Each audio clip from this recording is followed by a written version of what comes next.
Welcome to the Duck Dive. Today we're jumping straight into some really raw, unfiltered material. We've got a compilation of these direct, quite intense exchanges from different public forums. It's a real deep dive into how contentious debates actually sound. We're aiming to kind of pull back the curtain. Exactly. And our mission today isn't just to repeat what was said. We want to unpack the core arguments, look at the statistics being thrown around, and really help you understand the dynamics in these often pretty heated dialogues. We'll be pulling out the insights, but importantly, we're not taking sides here. Just trying to give you a clearer view. Okay, great. Let's get into it then. So our first section looks at the unfiltered power of words. And it kicks off with this really striking exchange. It's about a public figure's past, vulgar comments about women. Picture this. Someone asks a mother who has two daughters. They ask her, "Is there any part of you that feels this is not my guy? I don't want this guy talking like this about any woman." And the response she gives is just incredibly blunt, unapologetic, really. It kind of underscores the extreme stakes some people feel are involved. The mother basically said, "Sweetie, I would rather be grabbed by the pea than have a pea for president." Whoa. I mean, that immediately shows you the kind of prioritization going on for some folks. They see a fundamental threat, maybe, and they're willing to overlook, let's say, conventional decorum for what they perceive as a greater good.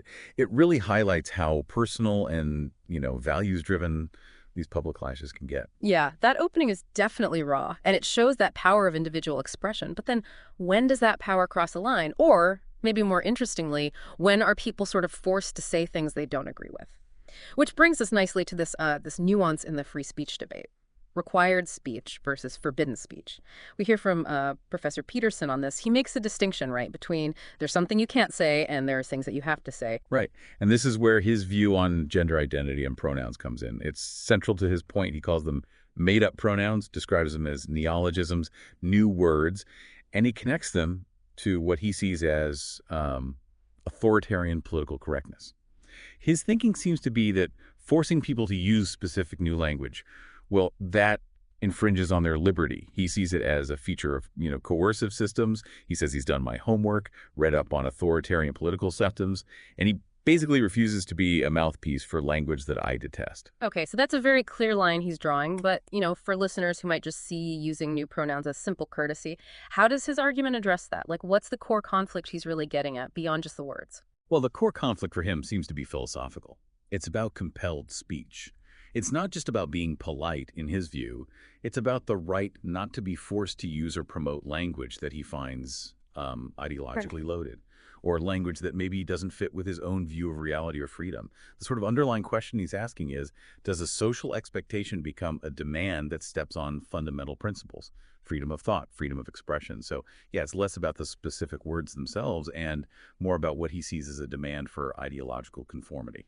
Okay, that definitely clarifies the thinking behind that stance. Thanks. So moving from the power and compulsion of words, let's shift gears a bit. We're now looking at decoding disparities, specifically race, culture, and economic outcomes. And there's a statistic presented right up front that's pretty stark. White family worth is 69 times more than that of black families. Yeah, a huge number. And that statistic immediately sets up a counter-argument, an argument against racism being let's say, the only or main driver of that disparity. The position presented is essentially, it has nothing to do with race and everything to do with culture. And this view then challenges the alternative by asking a series of really direct questions.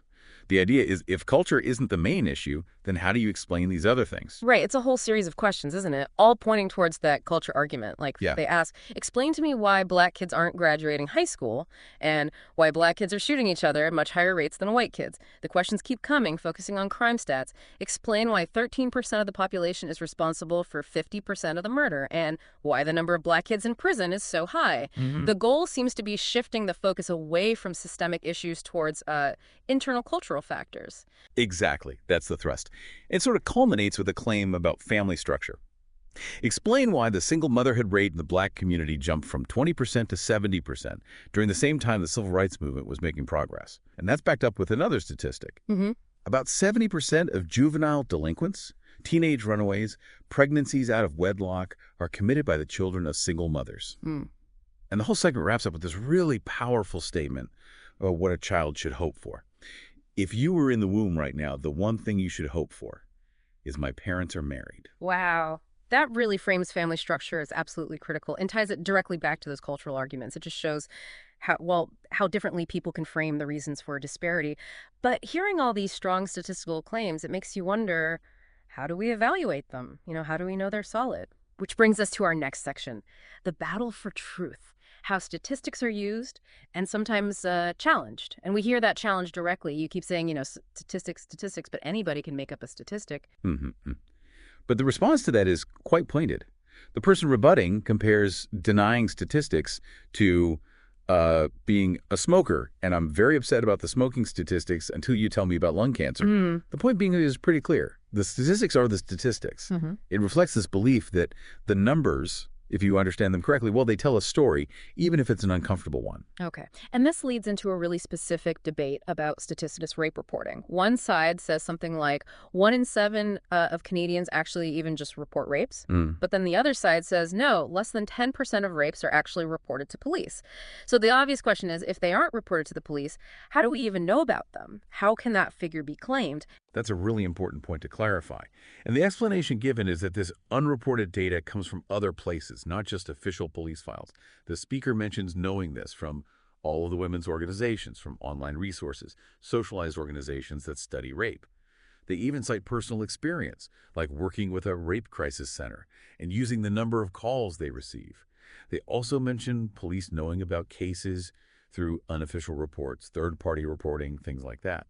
So the explanation for how these unreported rapes are known is that, well, those people call the women's centers, they ask for help, they seek medical attention. So they're reported, just maybe not in a way that creates an official police statistic. It's a key difference in how data gets collected. Okay. That makes sense. So unreported to police doesn't necessarily mean unknown overall. That's a useful distinction for you listening, right? Understanding how we get the full picture. Now, speaking of systems and big ideas, we then dive into deconstructing ideologies, specifically Marxism and, well, its historical failures. There's this sharp critique of the argument, well, that wasn't real Marxism. It's called the most arrogant possible statement anyone could ever make. Strong words. Very strong. The idea is that saying that wasn't real Marxism implies, the person saying it does understand real Marxism. And it implies that if they had been in charge, say, in Stalin's place, they would have achieved the utopia, not the massacres.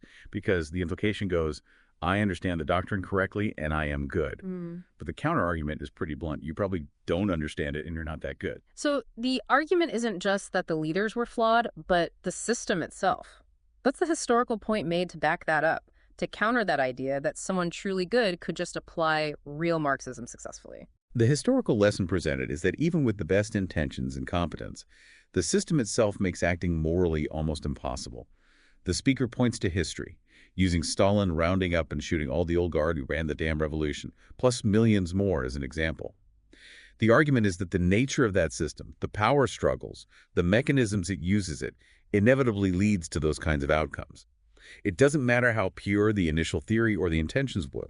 The critique suggests the ideology's structure, when put into practice, just leads to violence and control. It's inescapable. Okay, quite a sobering take on ideological purity versus reality. Now, from theory to, well, very practical beliefs about borders and identity, we move to faith, fear, and national borders. There's a speaker talking about Brexit, remembering being laughed at years ago for wanting the UK to leave the EU. And they say, you're not laughing now, are you? It sets a kind of defiant tone, challenging norms. Yeah, it definitely sets a tone, and it leads straight into a very direct question about immigration policy. Drawing a clear parallel, would you have a ban like Donald Trump suggested in America? Would you have a ban on Muslims entering the country? And the answer given is just as direct. Yes, I would. I would stop. I would temporarily halt Muslim immigration until we get a grip of the problem. Wow, okay. And what's really interesting there is the distinction the person makes next. They say, I differentiate Muslims from Islam. Muslims are people. Islam is an idea. And that distinction immediately pivots the conversation towards Islamophobia, right? Asking about their own potential prejudice. Exactly. The question comes right back. Are you accepting that you're Islamophobic? And the denial is forceful. There's no such word as Islamophobia. Anaphobia is an irrational fear. It's not irrational to fear these things. So, challenging the word itself. And then things get even more contentious. A claim is made about a religious text, heavily implied to be the Quran. There are 100 verses in this book that incite violence and murder against us. which prompts someone else to demand, show some damn respect for people's religious beliefs, leading to the final retort. I should show some respect for a book that incites murder against me. Huh. I mean, that exchange just lays bare the clash between belief, fear, safety, and respect in public debate. It's intense. It really is. We've definitely covered some intense ground today. Heated arguments, deeply personal views, lots of statistics flying around. This deep dive, I think, has really shown the different viewpoints out there and just how strongly people hold on to their convictions. Whether those convictions come from personal experience or cultural analysis or how they read data and text. Absolutely. And hopefully for you listening, it's a reminder of why this kind of listening is valuable. Just understanding the basis for different arguments, where people are coming from. It helps you navigate all this complex information. It helps you form your own informed opinions, even when the topics are, frankly, uncomfortable. It's about seeing the frameworks, not necessarily agreeing with them. Well said.